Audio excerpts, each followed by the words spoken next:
The morning sky was still dark when 12-year-old Julia sat up on her mat. Her tiny hands reached out for the wooden tray beside her bed, where a pile of small, ripe oranges waited. She had washed them the night before. One by one, she began to arrange them in a bowl, gently checking for bruises. Today she would go to the market again. Maybe she'd sell enough to buy bread. Maybe not. From the other room, low voices drifted in. Her mother and grandmother were arguing again. "I told you, Mama, the money is finished." Her mother's voice trembled. "But what of the money from the last batch?" Her grandmother whispered back. "I used it for Kenny's medicine.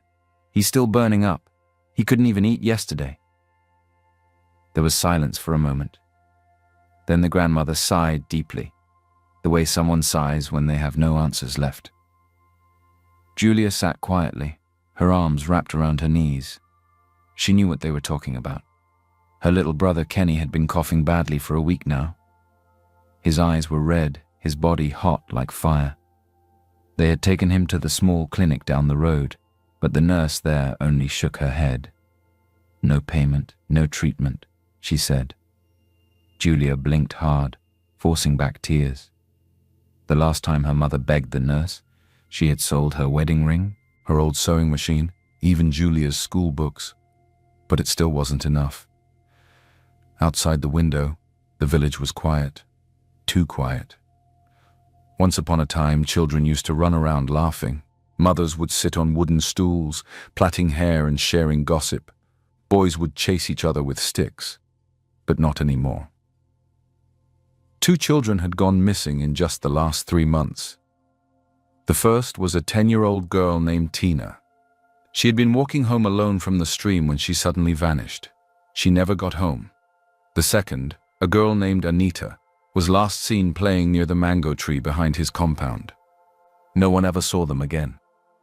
There was no ransom note, no footprints, no clues.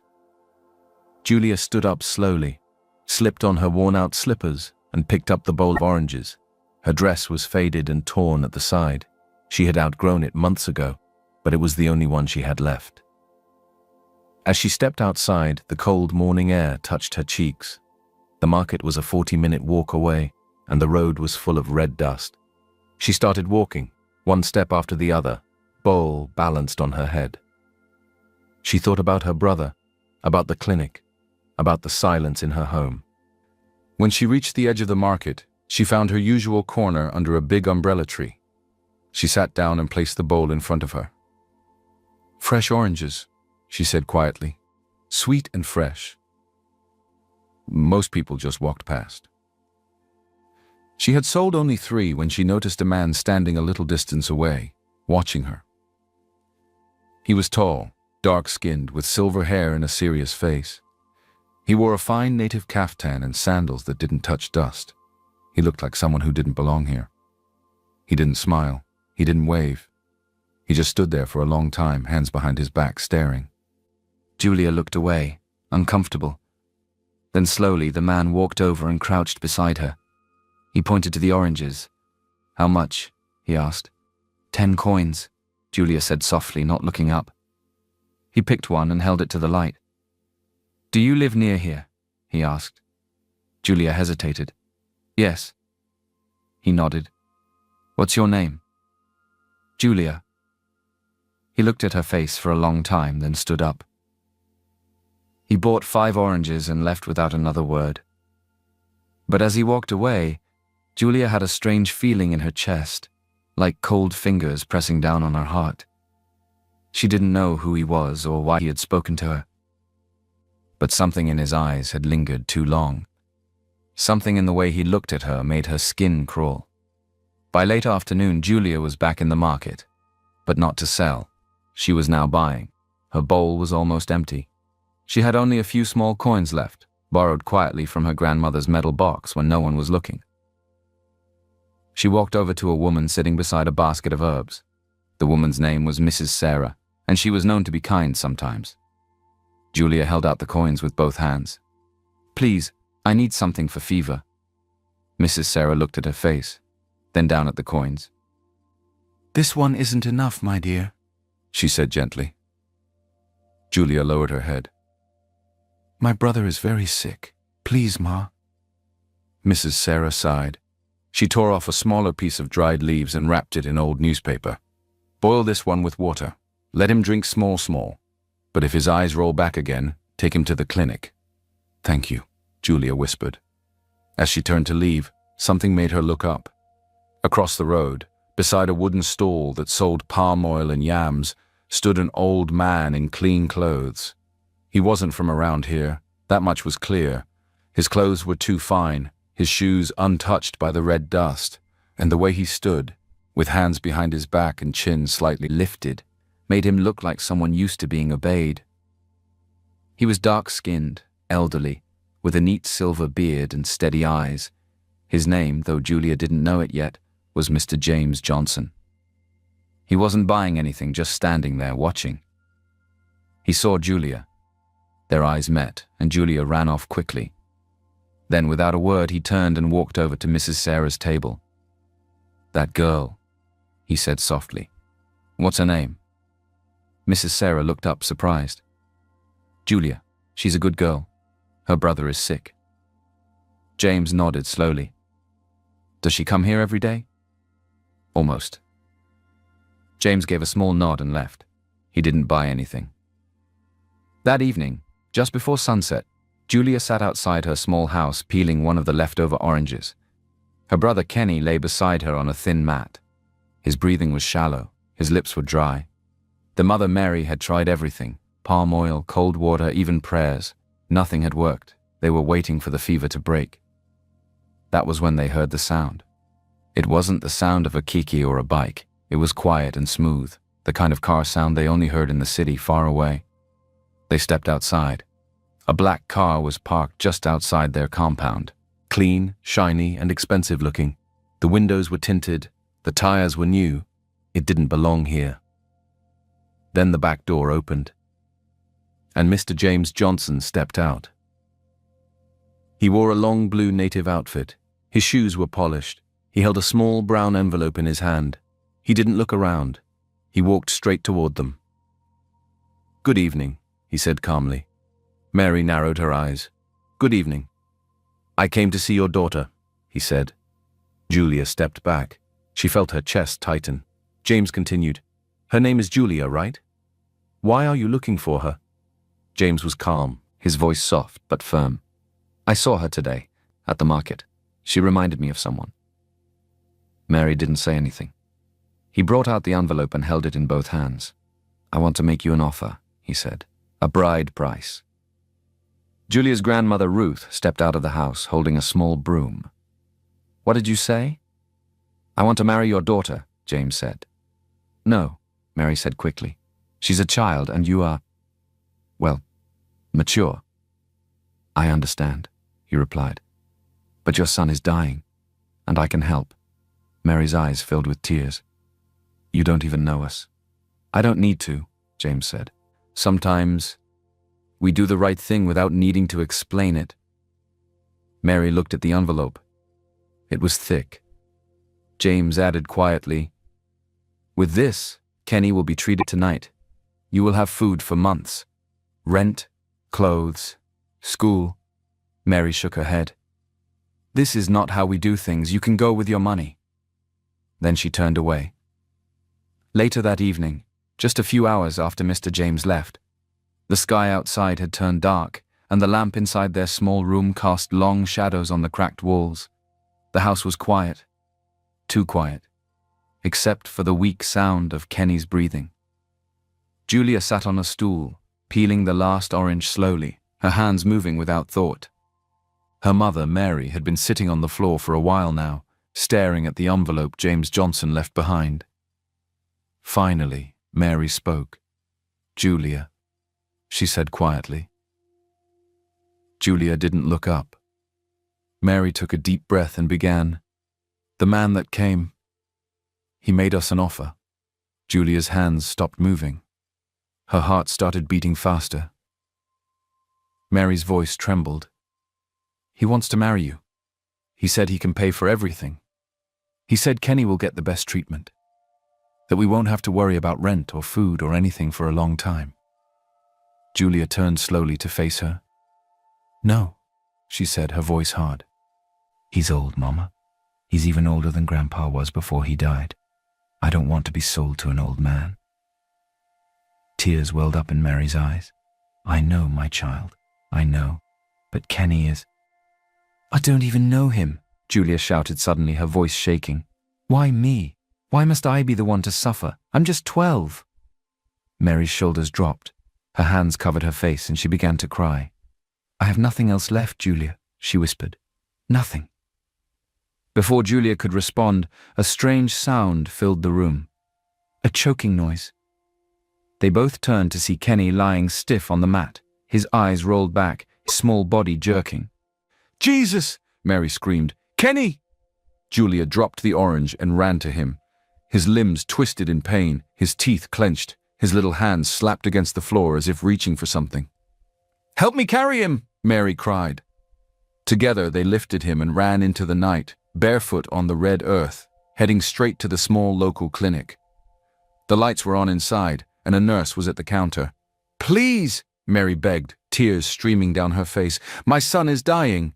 Please help him." The nurse looked up slowly, then at the boy. "Where is your deposit?"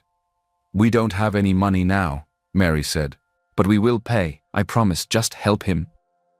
"No deposit, no treatment," the nurse said coldly. "But he's a child, please," Julia begged. The nurse looked away. They stood there, holding Kenny, whose body had now gone limp. After a long moment, Mary turned around slowly, holding her son close. And they walked home, broken. That night, inside their room, Julia sat in silence, her eyes red and swollen. Her hands were still shaking. She looked at Kenny, now breathing faintly again, sleeping under a thin wrapper. Then she looked at her mother. "I'll do it," she whispered. Mary lifted her head. "What?" "I'll marry him," Julia said, wiping her tears with the back of her hand. "If it will save Kenny, I'll do it." Mary didn't say anything. She only cried harder. The next morning, Mr. James Johnson returned. Julia stood by the door. James looked at her and spoke gently. "He'll be taken to a private hospital this evening. The best care. I already made the call." Julia didn't respond. She just nodded. But deep inside her, something didn't feel right. There was something about the way he looked at her. Something in his calm voice. The way he moved slowly. The way he smiled without showing teeth. He hadn't touched her.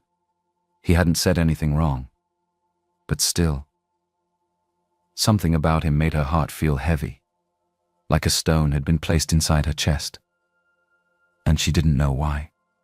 The sun had barely risen when the small compound began to fill with quiet movement. There were no drums, no songs, no laughter. Only the low sound of slippers on dry earth, the clink of metal plates, and the rustle of old wrappers. A few neighbors gathered, standing at a distance. Some held hands to their mouths, whispering behind tired eyes. Inside the hut, Julia stood still while her grandmother Ruth gently tied beads around her neck. "They are small," the old woman said, "but they will hold your name." The dress she wore didn't belong to her. It was old and faded, but still white. It had belonged to another girl, one who had once lived down the road. She had been promised to a man far away, but she never returned. No one spoke of her anymore. Julia's hands were cold. She stared at the wall, her face blank. Her feet were bare. Her mother, Mary, stood nearby, wringing her fingers. Kenny was not there. He had already been taken to the hospital James had promised. The car came early, just before dawn. A man in a suit carried Kenny inside and drove off without a word. Julia had watched the car disappear. Now, she stood alone. Outside, the villagers whispered, "Is it true? She's marrying that old man. I heard she didn't even say yes, that it was her mother who agreed. She's only 12. Her family had no choice, same as Mariam and the other girls." The old women shook their heads. The younger ones looked away. The men just kept their eyes on the ground. Although she wasn't the first child bride to get married this way, it still didn't feel right. Then James Johnson arrived. He was dressed in another clean native outfit, deep gray this time. No dust on his shoes, no sweat on his face. He walked slowly, calmly, like someone who had done this many times before. He didn't smile. He didn't greet anyone.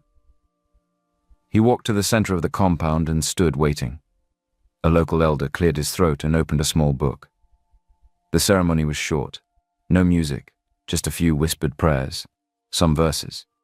A nod from the elder. James said yes, in a quiet voice, when asked if he took Julia as his wife. Julia said nothing. No one forced her to speak. No one asked her twice. She simply stood there, her head bowed, her eyes fixed on the dry ground beneath her feet. There were no rings, no dancing, no gifts. Just stares. Just silence. When it ended, James turned and began to walk back to his car. Julia followed behind, holding nothing. As they walked past the crowd, people parted without speaking. Some turned their faces away, others stared openly. A woman muttered, "That man didn't even look at her." Another whispered, "His face, like stone." And someone else added, "Something's not right. I can feel it." James opened the car door for Julia. She stepped inside without a word. The drive was long, up a quiet hill, past the edge of the village, into a part of town she had never seen. Then, at the top of the hill, she saw it. A mansion. Big, silent, standing alone like a sleeping giant. Tall gates, clean walls, glass windows that reflected the sky. The car stopped. James stepped out first. He walked to the door and unlocked it. Julia followed, still silent. Inside, the air was cold, too clean, too quiet. No pictures on the walls, no family voices, no warmth. James led her to a small room with a bed, a chair, and folded clothes on the table. "This is your room," he said. Then he turned and walked away without another word. And just like that, she was alone. The door closed behind her with a soft click. Julia stood alone in the room. The silence was thick.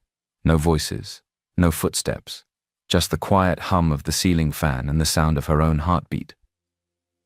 The walls were cream-colored. The floor was tiled. Everything looked too clean, too perfect. A small bed stood in the middle of the room, covered with white sheets. There was a wooden chair by the window, a soft rug, and a folded nightgown lying neatly on the edge of the mattress. She didn't sit. She didn't cry.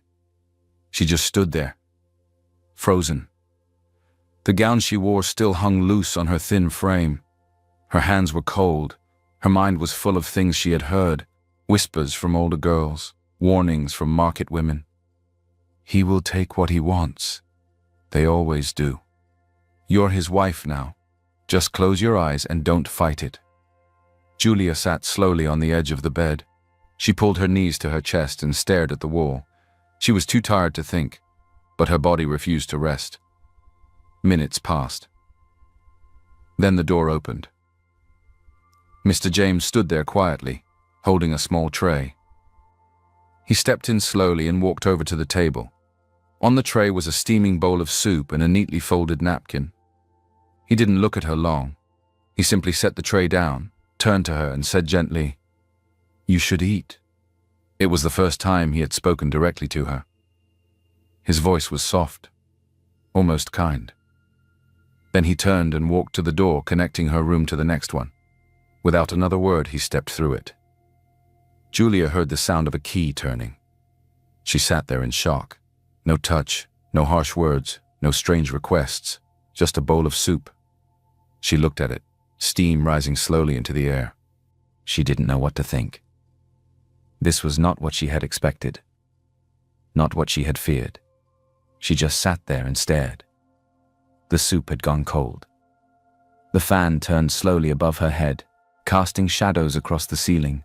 Her fingers clutched the edge of the blanket, but her mind would not rest. Even after what had happened, or what hadn't happened, her body refused to relax. The silence in the house was not peaceful. It was the kind of silence that made your heart race louder, the kind that made your thoughts louder too. She lay down, then sat back up, then stood by the window for a while. When she could no longer bear it, She walked to the door. It was unlocked. Slowly, carefully, she stepped into the hallway. The corridor was wide and cool, with soft lights glowing along the walls. Her bare feet made no sound on the floor. Everything looked so perfect. Too perfect. The curtains were smooth, the shelves lined up, and the air smelled like lemon polish and something else she couldn't name. She passed a tall bookshelf, then a wide hallway with pictures she couldn't see well in the dim light. That's when she saw it. The light under a door. It was open just a little. She stepped closer. Inside was a large room with a thick carpet, a tall lamp, and shelves full of books. And there, in the middle of the room, sat Mr. James, dressed in a plain robe, seated in a brown leather armchair. He was not reading. He was just sitting there, hands on his lap, staring into space like he was listening to something only he could hear. Julia stood by the door, unsure whether to go in. Then he spoke without looking at her.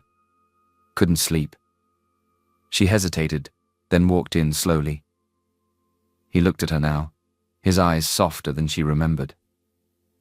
"Come," he said quietly. She stepped forward. He reached to the small table beside him and picked up a thin notebook, handing it to her. "You should write," he said, "even if it's just your thoughts." Julia stared at the notebook, confused. "Why?" "Because stories make sense of things," he said gently, then added, almost as a whisper, "And I think you'll need that soon." She looked at him again. His face was calm, but there was something tired in his eyes, something far away. Julia turned, her eyes catching sight of another hallway through the far end of the study. There was a door there, heavy dark wood, with a strange brass handle. "What's in that room?" she asked quietly. James didn't move. His voice came soft and slow. "Some doors aren't ready to open yet." She looked at the door again, then at him. He added, "Everything will be clear in due time. But tonight, get some rest." Julia didn't ask any more questions. She walked out slowly, notebook pressed against her chest. Back in her room, she sat on the bed, watching the cover of the notebook for a long time. Then, for the first time that night, she laid her head down on the pillow and closed her eyes. And somehow, she fell asleep. The next morning, Julia woke up to the soft knock of porcelain. She opened her eyes slowly. Mr. James was standing at the door with a small wooden tray. On it sat a cup of warm tea, a cookie wrapped in cloth, and a tiny glass of orange juice. He walked in quietly and set the tray down on the small table near her bed. Then he looked at her and said softly, "Good morning." Julia blinked at him. "You don't have to come out yet," he added gently. "Just rest. You're safe here." He turned and left without saying another word. The door clicked softly behind him. She stared at the tea. The steam curled in the air, and the cup smelled sweet, nothing like bitter leaves her grandmother used to make. The cookie was soft and sweet and wrapped like a gift. She touched it carefully, like it might disappear if she blinked. That was how the next few days began. Each morning, Mr. James brought her something soft: tea, warm bread, biscuits with honey, fruit in small pieces. And each time, he said only a few words. He didn't ask her to do anything. He didn't sit too close. He didn't touch her.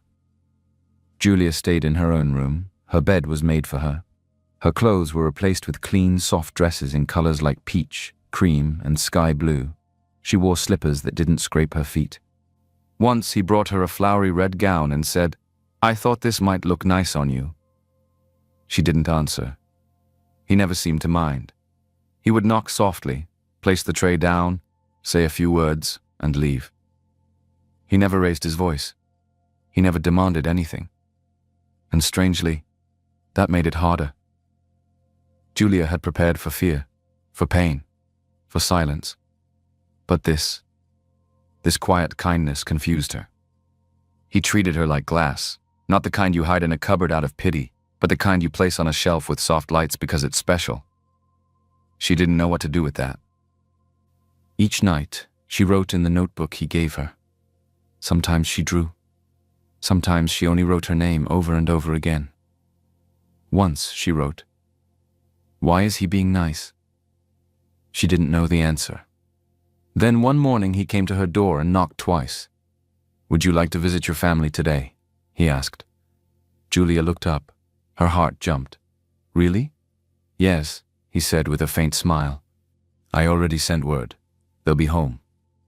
The car was waiting outside. It was the same one that had taken her brother away. The ride was quiet. She sat in the back seat alone, her fingers pressed against the window. When they reached her home, she saw her mother standing outside with a wrapper tied tightly around her waist. Her grandmother sat on the stool beside the fire. But what caught her eye was Kenny. He was sitting up, not lying down, not shaking, just sitting there holding a spoon and eating a small bowl of porridge. His eyes were clearer, his cheeks had color again.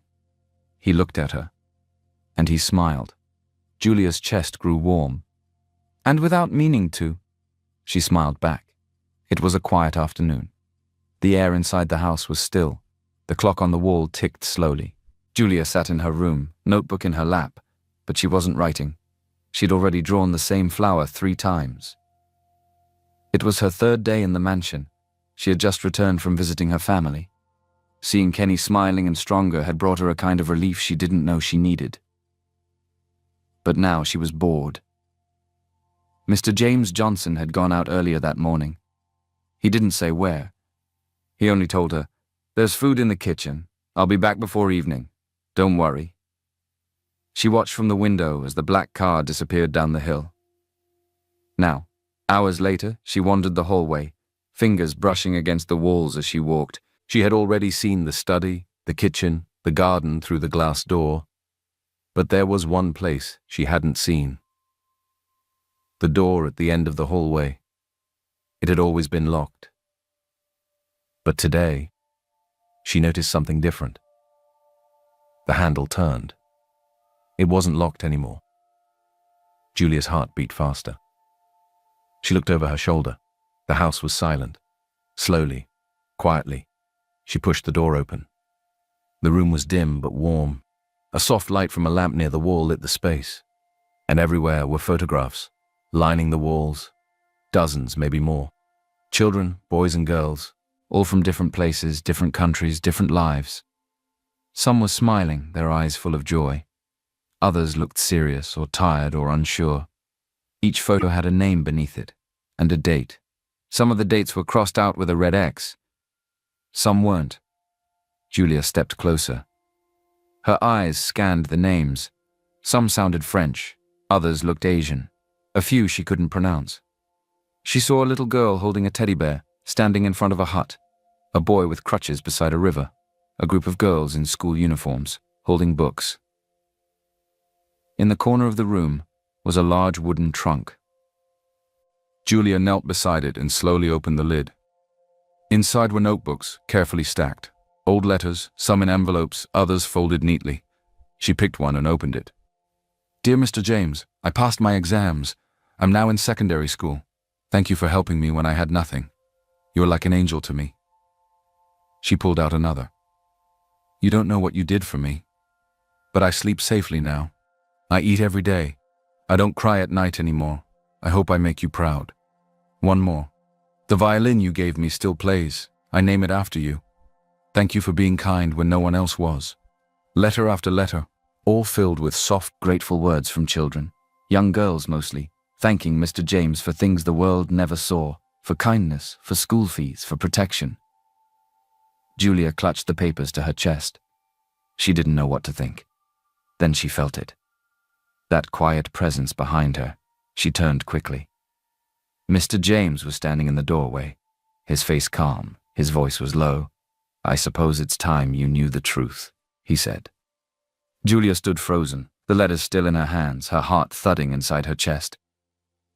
Mr. James Johnson walked slowly into the room. He didn't shout. He didn't look angry, just tired. like someone carrying something heavy for too long. He closed the door gently behind him and looked around the room. Then he turned to her. "I suppose you have questions," he said softly. Julia's mouth felt dry. Her eyes moved to the photographs on the wall again. Her voice shook. Are these all girls you married?" James shook his head quickly. "No," he said firmly. "They were all girls I found, girls in danger, girls being sold, forgotten, thrown away. I didn't marry any of them." He looked at her now, fully, his expression serious, steady. "You're the first." Julia's brows pulled together. "Then why me?" James walked slowly to a small chair and sat down. His body sank into it with the weight of a long life. He let out a breath that sounded like it had been held in for years. "Because you were going to be married off anyway," he said. "You just didn't know it yet." Julia's heart dropped. He continued, his voice calm but firm. "I'd heard rumors in the village. A dangerous man, probably from some unknown group, had been coming to places like yours. He was taking girls. Some were kidnapped. Some were bought. Others given away in the name of marriage. Your village wasn't safe." Julia took a step back. James leaned forward, elbows resting on his knees. "I noticed a strange man talking to you, just for a moment, at the market. That was the day before I came to your house. The way he looked at you, I knew then you were next." Julia's voice cracked. "You're lying." "I wish I were," James said, his voice trembling slightly. "I knew I had only two options. Let that man get to you first, or get there before him." She looked at the photographs again. Children, faces, smiles and stares. She understood now. These weren't trophies. They were memorials. James stood up slowly, walking over to the wall. He touched one of the frames gently, his hand lingering on the glass. "For the past 20 years, he said, I've been traveling, village to village, country to country, looking for girls like you. Girls no one noticed. Girls the world tried to forget." He looked at her again. "I didn't always succeed. Some of them." He nodded at the photos with the red X marks. "I couldn't save." Julia felt the letters slip from her fingers. He walked back to the trunk and picked up a notebook, opening it and reading softly. "Dear Mr. James, I learned how to read. I never thought I would. Thank you for believing I could." He closed it. "Sometimes I paid for school. Sometimes I built wells. Sometimes I just sat with them, listened, gave them shoes, gave them food. Some I tried to adopt.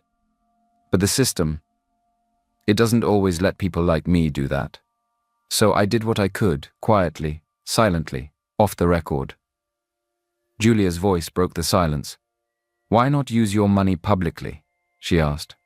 "Build something, a school, an organization. You're rich, right?" He gave a small, bitter smile. "I was," he said, "but I sold most of it. And even then, money has limits. Sometimes the law listens more to men with power than men with purpose. The kind of work I did, if it had a name, people would try to stop it." He looked her in the eye.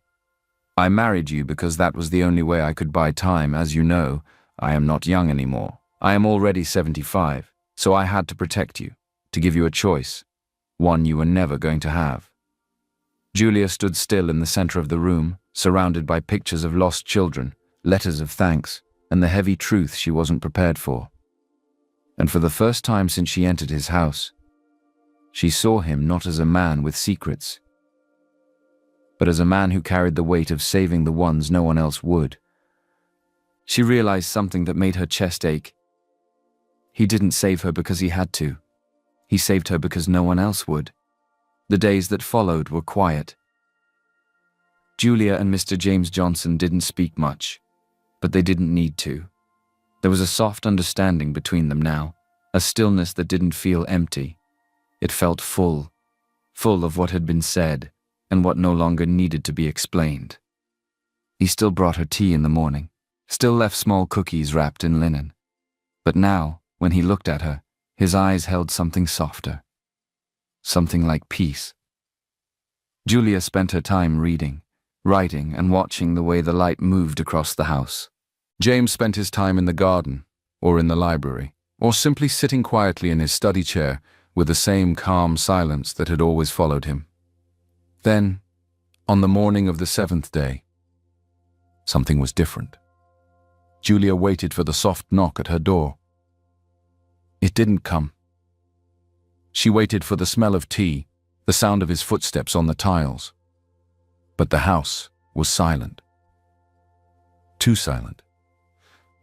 She walked through the hallway barefoot, the cold floor under her feet. She checked the garden bench, empty. The library, empty. The study, still. Then finally, she walked to the room he never let her enter before, his bedroom. She knocked softly, once, twice, no answer. Her hand trembled as she turned the handle. The door creaked open slowly. There, lying peacefully on his side, was Mr. James Johnson, still in his robe, his silver hair resting gently on the pillow, his eyes closed, his chest still. Pale, quiet, still, gone. Julia didn't move. She didn't scream. She stood there, the sound of her own breathing suddenly louder than it had ever been. He had known. He had known his time was close. That's why he came here. That's why he moved so quickly. That's why he chose her. He had been dying. And he didn't want to leave this world without giving one last girl a second chance. She stepped forward slowly and sat beside the bed. Her hands shook as she opened the drawer beside him. Inside was a sealed envelope. It had her name written across the front. She opened it. The letter read, "Julia, if you're reading this, I'm gone. But that's okay. I've lived my life. Now it's time for you to live yours. You'll find documents in the study. Your name is now on everything I own. Land, savings, property. But the most important thing I leave you isn't money. It's freedom. Don't waste it." She pressed the letter to her chest. And for the first time, Julia wept. Not out of fear, not out of confusion, but out of love. The news of James Johnson's death spread quietly at first. A whisper among the large house staff. A quiet phone call to a lawyer in the city. Then, it spread like fire through the village. People gathered at the gates with flowers, folded hands, and questions they didn't dare say out loud. Some cried, others stared in disbelief. But what no one expected was the will. Exactly 4 days after his death, a lawyer arrived with papers and a solemn voice. She held a sealed brown folder tight in her arms. Her name was Mrs. Williams, a lawyer from the city. She didn't waste time. Inside that folder was a handwritten testament, notarized, stamped, legally binding. Julia, barely 12 years old, was listed as Mr. James Johnson's sole heir. The villagers were stunned. Mrs. Williams stood before the local elders and read the will herself. She explained that James had bought the house on the hill just a few months ago. He knew time was short. He knew exactly what he was doing. Everything had been arranged in secret, with care. And now, everything was Julia's. Some villagers whispered blessings. Others muttered curses. Her mother, standing under the mango tree, fainted when she heard the words. The elders gathered the next morning, meeting in hushed voices behind closed doors. Children pointed from the road as she walked by. How can that poor girl own the land now? She was just selling oranges last week. He only married her to trick the system. It's witchcraft. It has to be. But Julia said nothing. She didn't speak.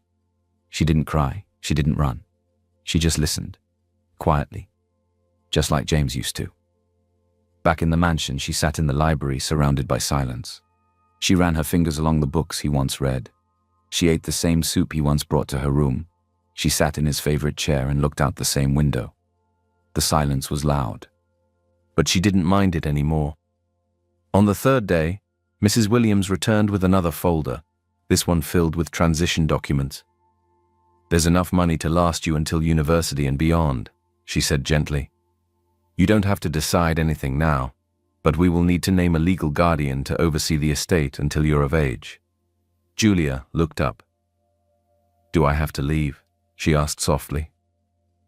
Mrs. Williams blinked, surprised. No, this house is yours. James made it very clear. You can stay as long as you like. Julia sat back in the soft chair, the truth coming to her in slow, heavy waves. She had her own bed, her own books, her own keys. And now, her own decisions. The first one she made shocked everyone. She reopened James's ledgers. She called Mrs. Williams, and she gave clear instructions. They were to withdraw part of his remaining funds, but not for herself, for the village, for the children. She ordered full repairs on the clinic that had once refused to treat her brother, so the people of the village could at least have basic health care. No more turning away children who couldn't pay. She had a small school built right on the spot where she once sat in the dust selling oranges. She bought chairs, books, uniforms, and paid the first teacher's salary herself. Then she gave one more quiet instruction. From now on, any girl under the age of 18 could no longer be married in secret, not without being reported to a new registry managed directly from her estate. It didn't matter who tried to hide it. The registry would know. Some called her dangerous. Some called her cursed, but others, they started calling her something else. The girl who came back with fire. One cloudy afternoon, Julia walked alone to the cemetery at the edge of the village. The wind danced gently between the trees. She carried something in her hand, a small photo frame. It was James's favorite, the one of a mirror resting beneath a blossom tree, its branches full and soft. She walked slowly to the fresh stone and placed the frame gently on the ground beside it. Then she knelt down and whispered, "You weren't my husband. You were never even my father. You were my light." The wind moved through the leaves, and for a moment, she thought she heard it say, "Live." Weeks passed, then months. The mansion on the hill, once quiet and distant, began to change. It became more than just a house. It became a sanctuary, a place where young girls could sleep without fear, where they could read, eat warm food, and begin again. It was no longer just Julia's home. It was theirs. One girl, Jemima, aged 9, had been rescued from a forced engagement to a man 4 times her age. She came with nothing but a torn dress and a silent cry in her eyes. Another girl, Binta, only 11, had run from an abusive uncle who had kept her hidden for months. She arrived at the gates barefoot, her voice barely louder than the wind, and Julia let them in, not as a queen, not as a savior, but as one of them. She gave them rooms, she gave them food, but most of all she gave them something they hadn't known in a long time: safety. Some nights, Julia would walk the halls with her notebook in hand, writing slowly by candlelight, stopping outside the girls' rooms to listen for nightmares. One rainy evening, while dusting the books in James's library, she reached for one of his favorite titles, the one with the red spine and gold lettering. As she opened the cover, an envelope slipped out. It had no name on the front, only a line: "If they come for you, don't be afraid." Julia's fingers trembled as she opened it. Inside was a list: names, dates, locations, dozens of them. Some were government officials, some were diplomats, some were powerful men she had heard whispered about in the news, in market stalls, in the corners of the village. Men tied to child marriage, trafficking, and buying girls under the disguise of tradition and charity. These were not just monsters. They were protected monsters. And James had been watching them all along. Her heart pounded. She turned the page. At the very bottom in James's neat handwriting was one final message. "Use your voice, Julia. Burn the dark. They can't kill light when it knows who it is." She read the words again and again, the ink smudged slightly by time and rain. That night, Julia sat in the center of the library floor, surrounded by the faces of the girls on the wall, her notebook open beside her, the envelope still in her lap. She didn't cry. She didn't speak. She just stared at the candle burning in front of her. And that's when she made her second decision. She wouldn't just build homes. She would build a movement. 1 year later, The world knew her name. Julia Johnson. No longer a child bride in a forgotten village, but a global voice for girls like herself, girls who had once been invisible. Her story began to spread when a journalist from Lagos arrived at the hilltop house, chasing a rumor about a 12-year-old inheriting a wealthy man's estate. What they found was more than a headline. They found a revolution. Julia had grown, not just in height, but in strength. Her voice was still soft, but now, when she spoke, ministers listened. When she wrote, people shared. When she entered courtrooms, traffickers flinched. With Mr. James's list in hand, and the support of Mrs. Williams, Julia launched a movement that shook the foundations of silence. It was called the Johnson Report, named not just in memory of James, but in honor of the fire he carried and passed on. The report was detailed, terrifying, undeniable. It exposed networks. It named names. It pointed fingers at men in power who had hidden behind tradition, behind money, behind fear. They tried to silence her. They sent threats. They hacked her files. They spread lies. But they were already too late. Because James hadn't just left her a house. He had left her proof. He had left her a plan. And most importantly, he had left her an army, survivors, teachers, mothers, quiet donors from his past, and young girls who now had something they never had before, a future. By the time she turned 14, Julia had spoken at the United Nations. By 15, she had helped change legislation in 3 African countries, making child marriage under 16 punishable by international law. And by 16, she returned to the same dusty village where it all began, not with guards, not with cameras, but alone. She stood in front of the small school she had built, right where she once sold oranges for her sick brother. Around her, girls laughed, played, and learned. They held books, not burdens, wore smiles, not chains. She looked at them and smiled. "I used to be afraid of silence," she said softly, "but now I know. Silence is where we grow strong." One small girl raised her hand shyly. "Are you a queen now?" Julia laughed gently. "No," she said. "Queens wear crowns." She tapped her temple with 2 fingers. "I carry fire." That night, after the village fell asleep, Julia sat alone in the old library. Once his, now hers. The walls were filled with new books, hand-drawn portraits, and letters from rescued girls around the world. She lit a candle, opened her journal, and wrote quietly, "I hope you see me now." The flame flickered. A soft breeze passed through the window, and for just a moment she could have sworn she heard his voice. Steady, proud, warm. "I always did." But this time Julia didn't cry. She stood up, walked to the window, and looked out at the world that once tried to forget her. A world that now whispered her name with respect. They didn't just call her the girl who inherited a mansion. They called her the girl who carried fire.